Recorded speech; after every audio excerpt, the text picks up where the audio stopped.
what were the ratings on this program from Wednesday night, and what part of Page and Danielson was the highest viewed segment?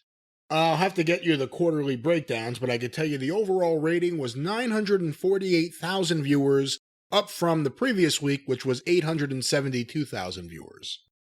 It's a match I honestly thought they'd crack 1 million. It's a match they've been promoting. It was anticipated. If I were them, I think for one of the holiday weekends on Rampage, why don't they just show the whole goddamn match over again instead of the bogus cosplayers on Friday night that they've been giving us?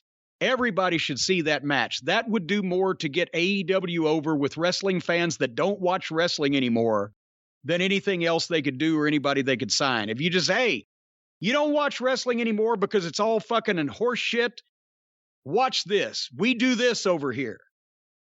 That would get some more lapsed fans to watch AEW because you don't see wrestling anymore on television.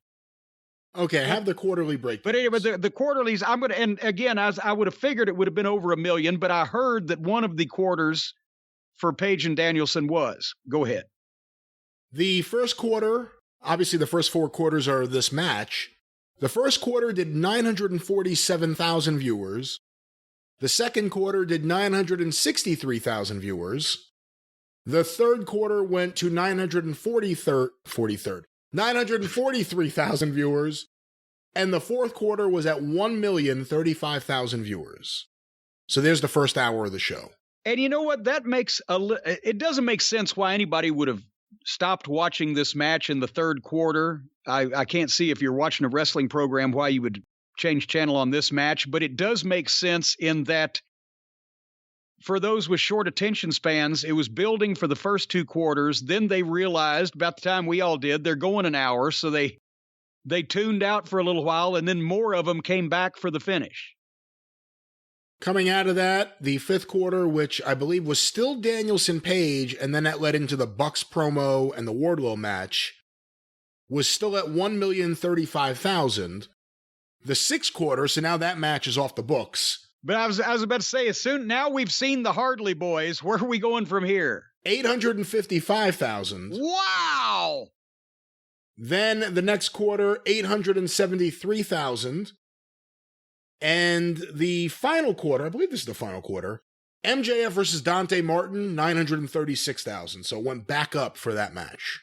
So basically, there were 1 million people watching until the Hardley Boys popped up, and they ran 150,000 off. But then after the next 15 minutes or so, people said, well, they're not wrestling, so we're safe. We can go back. And they went back for MJF. See, that's my point, too. And it's not even about harping on the Young Bucks and what we think about them. That's well established.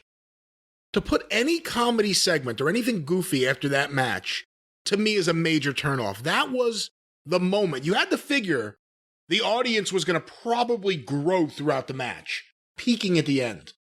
That's when the next thing you show is Punk, or someone you know people are going to be looking forward to see throughout the rest of the show.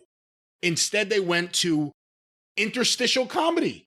They went to a little bit, and then the rest of the show just moved on. That was the point. Let's hook people for the rest of the show. And they didn't. In my eyes, they didn't. Well, apparently in Nielsen's eyes, they didn't either. But there you have it. That's what happened. It certainly did, and it certainly will again next week.